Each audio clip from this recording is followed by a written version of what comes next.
Hello, and welcome to this explainer from the Fayetteville Archives. Speaking to you as a local historian, my job is usually just to record the past. But today, today I'm documenting a nightmare that is currently haunting our streets right here in the United States. We're looking at a profound, unfolding tragedy that has just struck our town of Fayetteville. It's one of those moments that has forever shattered our quiet, small-town sense of safety, and it's sparked a mystery that's quickly gripping the entire nation. Okay, let's dive into this. To really understand the sheer horror of this event, you just have to look at how we were living mere weeks ago. George Sodder and his family are known by practically everyone in Fayetteville. I mean, up until Christmas, they were the absolute picture of a normal, remarkably happy household. They're your neighbors, your friends, the people you bump into every day at the market. We're living in this era of post-war optimism, right? A time when most folks literally leave their doors unlocked at night. But what exactly was lost in the ashes? Because in just a matter of hours, that perfect picture of a happy family was completely destroyed, and an incredibly dark mystery was born. Imagine, just for a moment, putting your own kids to bed on Christmas night. You're resting after a joyous day of celebrating. The house is completely quiet. Then, without any warning at all, a sudden, devastating fire breaks out. And it doesn't just smolder in a corner. A swift, violent inferno engulfs the house at a terrifying speed. Through the blinding smoke and the deafening roar of the flames, it is just total chaos. A frantic, desperate scramble for survival. By sheer force of will, some family members managed to break out and escape into the freezing winter night. But in the utter confusion and that blinding heat, not everyone made it out. 5. That is the number that currently hangs so incredibly heavily over our town. As George Sodder and his wife stood helplessly on their front lawn, literally barefoot in the freezing dark, they realized the unthinkable. 5 of their beloved children were left trapped inside that burning home. It's a level of sheer tragedy that is almost impossible to process. Just picture standing there, watching your family home burn entirely to the ground, hearing the roar of the fire, and knowing your own kids are just beyond your reach. But when the sun finally rose and the roaring flames died down to just a bed of smoldering ash, an entirely new nightmare began. Where did the 5 children go? I really want you to ask yourself that question, just as the entire town of Fayetteville did, in a state of absolute bewildered shock that terrible morning.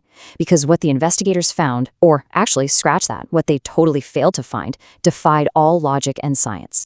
Now, what's really interesting about this is the utterly chilling twist we discovered next. When authorities began their grim, painstaking search through the rubble, they fully expected to recover the remains. I mean, it's basic science, right? It's what inevitably happens in a catastrophic house fire. But there were absolutely no clear traces found in those ashes. None. Not a single bone was discovered. There was zero solid proof of their demise. In a fire of that brief duration, it's practically impossible for human bones to just completely vaporize into nothingness. The fire simply wasn't hot enough for long enough. Yet, there was absolutely nothing to be found. This complete lack of physical evidence immediately split our town's narrative right in two. On one side, we've got the official belief. The authorities hastily concluded that the fire must have just been incredibly intense, arguing the children simply perished and were completely consumed by the heat. But look at the opposing side, the parents' belief. George and his wife hold this unwavering, unbreakable conviction. Their children did not die in that fire. They believe with every fiber of their being that their children were taken from them in the dead of night. And this brilliantly illustrates the heartbreaking lengths the Sodder parents are going to in search of the truth, because they simply refuse to let this case be closed. Step 1, they're launching their own independent searches, looking to hire private investigators since the local police are basically trying to shut the book on this. Step 2, they're putting up posters everywhere.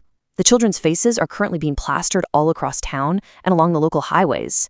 And step 3, they are making a bold public claim. Their children are the victims of a targeted kidnapping. This isn't just a fleeting, desperate hope anymore. This is actively becoming their entire life's mission. Walking through town right now, you can just feel a thick blanket of paranoia sweeping through Fayetteville. Quiet whispers are turning into formal police reports. People are starting to recall strange individuals spotted lingering around the Sodder house in the days just before the fire. Dark rumors are circulating that the fire was purposefully set as a distraction, so the children could be swiftly taken away in waiting cars under the cover of the chaos. And there are already whispers of mysterious photographs surfacing, alleged proof that the kids might still be out there somewhere. Let's move forward and see how this builds. Because as I sit here in the archives, looking really closely at the evidence, a terrible realization starts to set in. No single piece of this evidence is definitive. Nothing is fully proven to be authentic, but at the same time, it's not completely debunked either. I look at this unsolved puzzle and I fear that decades will pass, the parents will grow old, and this mystery is only going to deepen. I truly fear the truth will remain completely hidden, locking our town, and perhaps the whole country, in a perpetual state of uncertainty for generations to come. It leaves the public imagination entirely divided. Is this just a tragic accident, a devastating, albeit ordinary house fire where the science simply didn't align with our expectations? Or are we looking at a dark, sprawling conspiracy, a massive, sinister plot that has successfully pulled off what might become one of history's strangest, most flawless unsolved mysteries right here in the United States? Honestly, the gravity of that possibility is genuinely terrifying. So, the crucial point is, it all comes down to one haunting question. Did they perish in the flames, or were they vanished into the night? This is the core debate that continues to spark intense discussion amongst historians, investigators, and the terrified people of Fayetteville today. It's a duality that we still cannot reconcile, a massive question mark that lingers over every single burnt ember of the Sodder home. Ultimately, the disappearance of the Sodder children is far, far more than just a local tragedy. It's a profound mystery that forces us to look at our own locked doors and really question our fundamental assumptions about safety, about closure, and about what really happens in the dark.